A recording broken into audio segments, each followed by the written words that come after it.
So welcome back to this week's video. This week, I've got no idea what we're filming. So, we've put a poll out on Instagram to ask any questions, so hopefully we'll have some of you guys give us some questions. We've got some van upgrades, and we've got a tool to go and collect. But we've got a few other tools that we've accrued this week. Facebook Marketplace deals. It's dangerous, man. So, let's get the trailer hooked up, and let's go pick up our new toy. I can't wait for this one.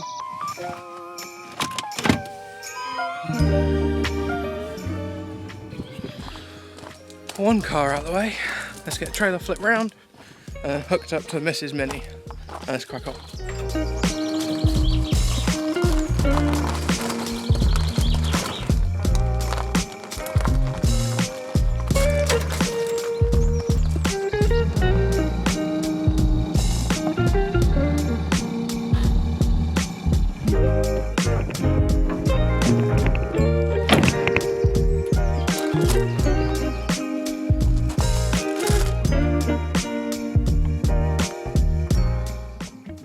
So the trailer's hitched up, let's get on the road.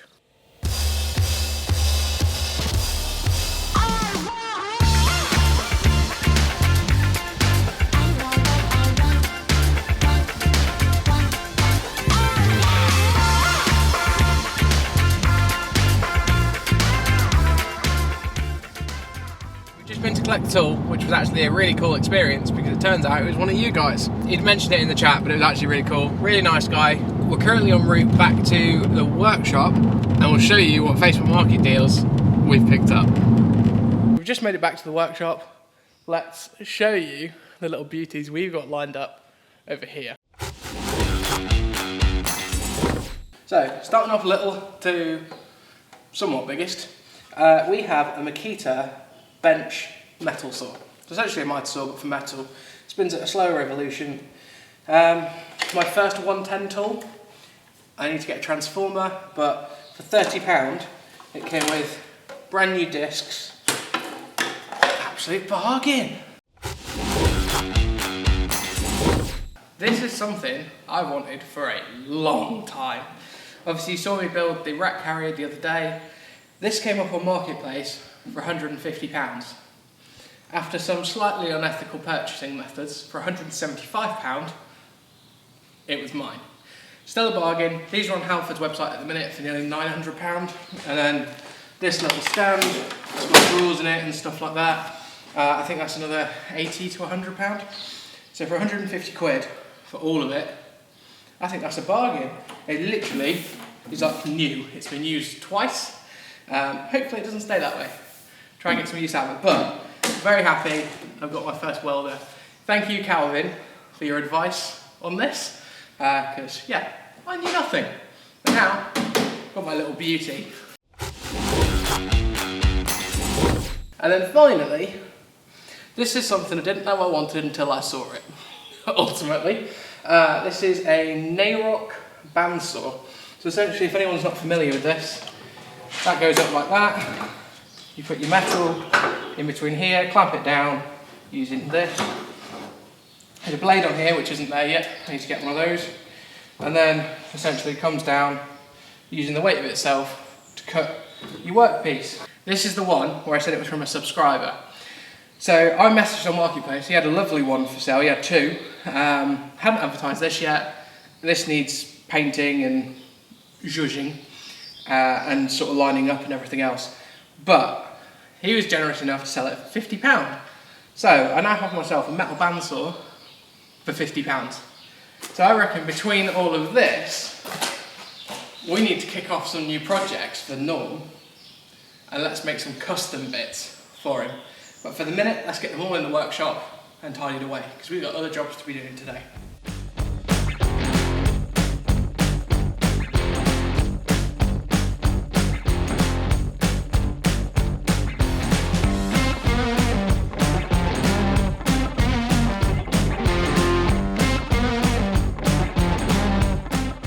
Right, everything's all in.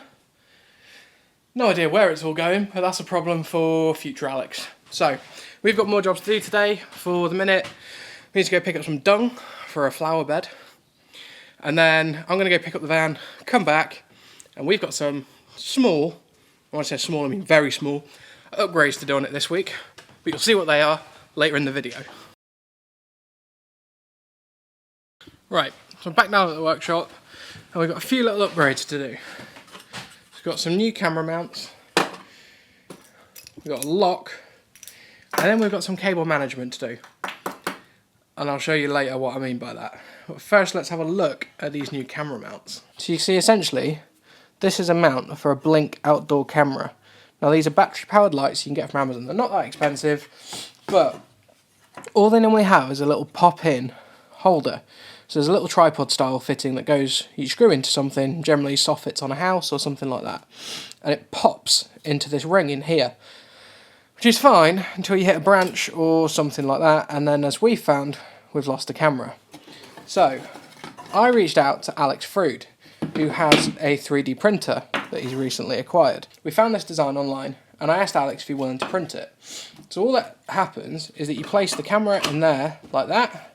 That then goes over with two little screw holes in the side to then sandwich that whole thing together, and there's two holes on the back. So essentially, if you imagine the roof rack being here, it will then screw to the roof rack, and it gives you a 45-degree camera angle that then sticks off the side of the van in a much more secure, screwed on manner, which should hopefully stop us losing any more cameras.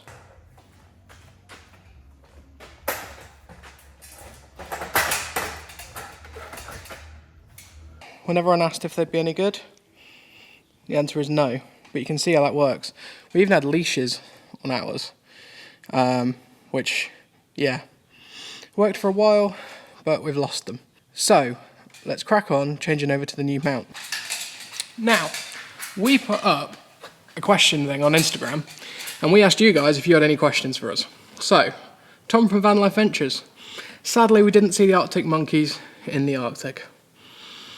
But oh well, guess we'll have to go back again at some point.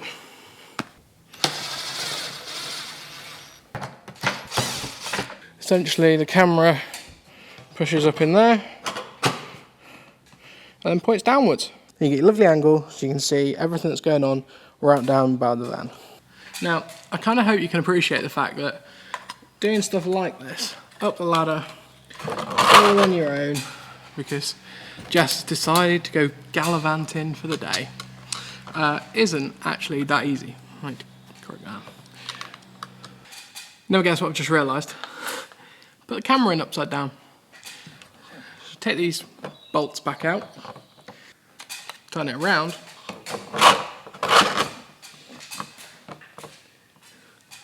that's a bit better, but I'm going to have to go and find a little bit better Allen key than this one that I've just tried to make. Now, last video, I told you about this little Rolson screwdriver. And to be honest, I can't find a set of Allen keys down the workshop. So this is going to save us once again, to be honest. And there we go. Just boshing in. So we had two more questions, which are from the same person. Awesome guys at Wandering Falcon, who are doing some insane road trip at the minute. Which was one, do we have any future plans for road trips? Basic answer to that at the minute is, just drop a bit, no. However, we do have a massive plan that we're currently trying to work on. So we'll probably, hopefully, if it goes to plan, be announcing that way end of this year. It's a long, tedious process that we're working on, but we'll get there. So for the minute, it means a lot of saving and not a lot of trips. That doesn't mean, though, we're not doing anything. So I have a couple of projects that I'm currently trying to work on for YouTube. One is with a few of us, and it would be a group style video, which I think could be a good laugh and probably slightly dangerous, but we'll see how that goes. The other question he had was, how difficult is it to attach the winch? Now, to be honest, on this van, there's only one company that seems to make a bumper unless you go custom made. So we got a company from, I want to say a BG 4x4 company in Poland. Essentially, you just replace the front crash member with the winch bumper, so you've got 4 bolts. Take it off, put the winch bumper on, 4 bolts back on, and then the winch has a pretty universal pattern underneath, so that just bolts straight to the winch bumper. We've got a terra firma £12,500, which I think is 1.5 ton, I think, something like that, don't know. Either way, if you're sizing for a winch, 1.5 times your weight of your van. We're rated 3.5 ton, so 1.5 times that. There you go. You can see how that works. So we've got 4 little stainless Allens going in the side. Sticks to the roof rack. Nice and snug. Job's a good one. Let's do the other side. Now I think honestly, the worst part of working up a ladder is moving everything from side to side. You can see how I dodgily fixed these because, well, I was in a rush and 2 blocks of wood was the easiest option. So it's always nice when you upgrade into something a little bit better.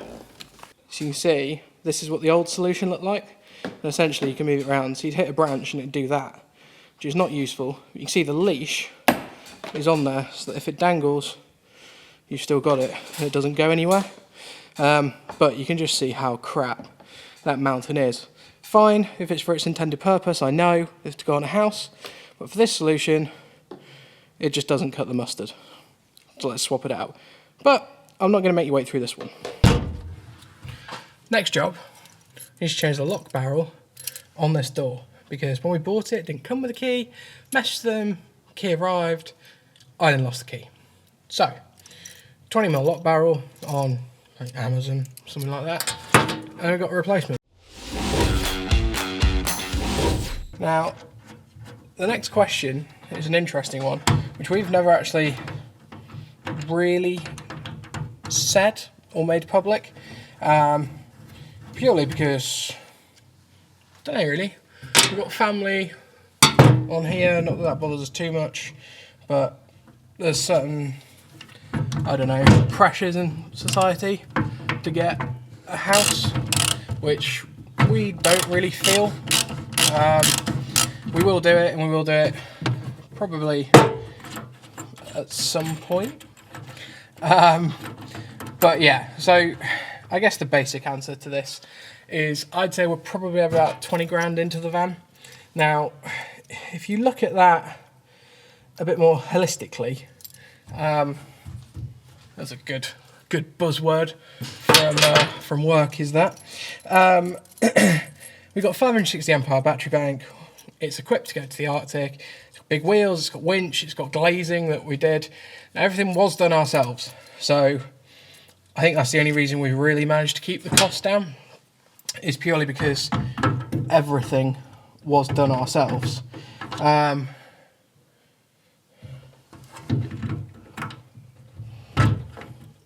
It does fit. I was slightly worried then for a second. Yeah, we did everything ourselves. I fitted the glazing. We done the roof rack, obviously in a real sort of homebrew-esque way. So there's a lot of ways in which we saved quite a lot of money. Fitted everything ourselves, lift kit, got a local fabricator to make that rather than buying an expensive kit. For better or worse, I guess. But yeah, there's a lot of ways that we save money. Now, our sort of mindset was with this, you're not really pissing money into the wind with it, because when you come to sell this, you essentially have something that you can use towards a house deposit. So, the van we've got about 20 into. Hopefully when we come to sell it, depending on the market, etc., I reckon between 20 and 23. Like, get the money back. We're not trying to be greedy. There's a lot of vans out there for sale that are probably well over what they should be, I would think. But yeah, we don't really want to get rich off it, just enough to move it on to the next stage. And yeah, that's kind of it really. But 20 grand and you've got all of this. And that includes sort of a mattress, it includes the induction hob, it includes big inverter, battery bank, wheels, lift kit, air suspension, literally winch, literally everything. Which, considering some of the vans out there, I don't think that's too bad a cost. But yeah, that's how much we're into it for. So we've just come across our first problem, which is the back of the lock barrel is different. So essentially that goes on there with a screw through it, and then that turns like that. Now, that's slightly problematic because the old one looks like this, with a complete different spline set on the back. So we're going to have to make this plate look something like this. So let's hit the workshop. We've just traced the line on there to make it look like the other one. Whack it in the vise, and start cutting.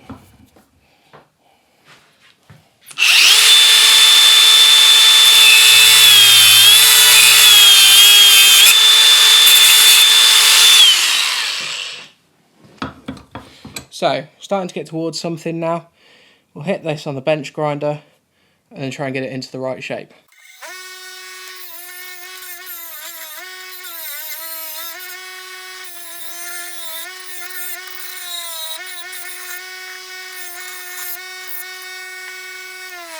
And there you go. You got something that looks pretty damn similar and hopefully should work. So yeah, you can now see how they are similar. So all I needed was a little finger, and then if you have a look on here, you can see when that pushes on, it locks the door. Let's get the screw in, and then that's done. Another job off the list. Job's good. So you can see now we have the full ability. Just go boom, and it's locked. Sorted. Now the last job is just sort of something that's been honestly driving me nuts. I've got all the cabling down under the steering wheel in this van for all the auxiliary lights and stuff to go back to the fuse box near the battery, and they're dangling on the pedals. So one of these jobs that I've just put up with, I'm finally going to sort out. So let's try and get it bright enough for you to see. You can see the problem down here straight away. It's the fact that we've got all these little danglies coming down. Now, there's a couple of higher cables, so I think what we'll probably do is just try cable tying them around those. We should keep it well up, out the way.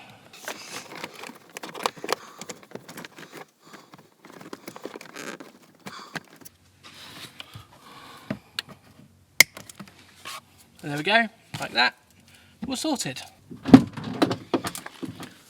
Now, our next question comes from Jess at True Blue. And her question was, how big is my wiener? And while it's not massive, I am proud of every foot. I suspect that that was a question that was actually from John and not Jess, but I'll put the ball back in your court, John. How big's your wiener? Job number 4 is our light bar stopped working. And it's lighting up very dimly, but not actually turning on. So I think that's a fuse. We had an issue with one of the cables coming loose, one of the spade connectors. I'm going to pop the panel for the battery, which is where the fuses are, and then we'll check that, and hopefully that's all it is. Just finished, I checked all the fuses. None of them have blown, so I'm wondering if it's actually the light bar that's just died. I mean, I've said before in these videos that in the Arctic we were losing one more LED every time the cold dipped. And this is a great representation. I think actually it's just the units died. You can see how few LEDs are working. I mean, this one here's got all of them working there, and then there's a fraction, but you can see how many dead LEDs are in there. Now, we do have something exciting coming for this, which is going to completely revamp the front top of the van, which I am buzzing for. There's been some delays. Mainly in shipping, ultimately, but they're on their way, and hopefully they should be here in the next week or so. You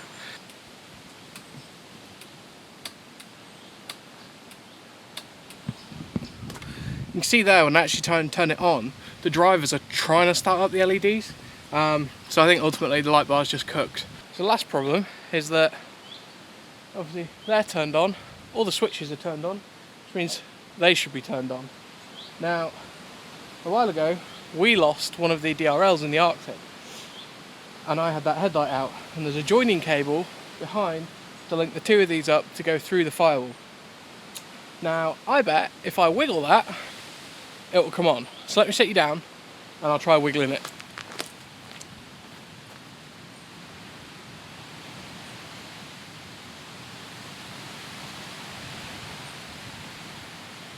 Well, I think we just found our loose connection. Essentially all it is a spade connector, male and female, that's loose. None of the cables are actually pulling out. It's not my crimping. It's just that the connector, the butt connector is actually quite loose. So I'll crimp that down with a pair of pliers and then we'll test it again. So I've just been there to crimp it up. The two fittings look like they're out of a different kit each. So they don't really fit together. I don't know what I was thinking when I did that. They must have been alright at the time. I mean, they'd served the entire Arctic. They've been in there for the probably last 10,000 miles, but they'd also started to corrode. So I'll show you them now, but you'll see why we probably also had issues and why they were flickering so much when I pushed it together. So you can see here just how corroded that is. They were never gonna work very well. So yeah, we got lights. Ignore the crimpers that have fallen. But yeah, lights working. Another job off the list. We will show you what's coming for that in a couple of weeks. We are, or should I say, I am mega excited to get the replacement on there. But you have to stay tuned for that one. So I guess some of the last questions were more about personal life. So one of the ones we got was how old were we? I'm 27, Jess is 26. Next question we got was what do we do for a living? So I work in IT as a private cloud engineer, I guess you'd call it. Basically internal servers and all that kind of stuff. Jess is an architectural assistant working for a practice in Cornwall. Another question that we got about the two of us was how did we meet? So essentially we went to the same high school together. We met when we were obviously 11. We spent most of the years, well, me nicking answers off for in maths, but we're in the same form. We were in loads of lessons together. I ended up moving away back up country just before sort of GCSE age, and then yeah, sort of fell out of touch for a bit, then started talking again, and the rest is history, as they say. And we've been together, better get this right, going on 9 years now. The last question was one that actually made us think. So we had a question on YouTube which was, how did we get into vans and did one person convince the other into it? And we ended up having a bit of a discussion about this the other night. Ultimately I think we both wanted to do it. At the time we had a BMW 3 Series estate. I built a flat floor in the back, took the seats out, put some pads in that we got for free, and we went and did the NC 500 plus Sky. Ended up getting engaged on that trip. Only slept in the car once, but it kind of ignited that you could take everything with you, have an incredible road trip, and in theory save money. As it happened, we didn't. We ended up Airbnb-ing, I think, nearly every night of the trip, bar one. But it was an insane trip that then planted the seed for us to get the little van, Sid, which we took on a 3-week trip across Europe, went across, I think it was 9 countries in 3 weeks, 4,500 miles, a lot of driving, took the van on the Nürburgring, lots of stupid shit like that. And then, obviously as it always goes, we wanted something bigger, hence Norm. Which brings us nicely on to the end of the video. We just want to thank you. We didn't really know what to film this week. We had some bits and bobs that needed doing on the van, so thought we'd turn that into a bit of an edit video, Q&A, tools. We figured you guys would probably still enjoy it either way. But yeah, just want to say, remember to like, comment and subscribe, and we'll see you in the next video.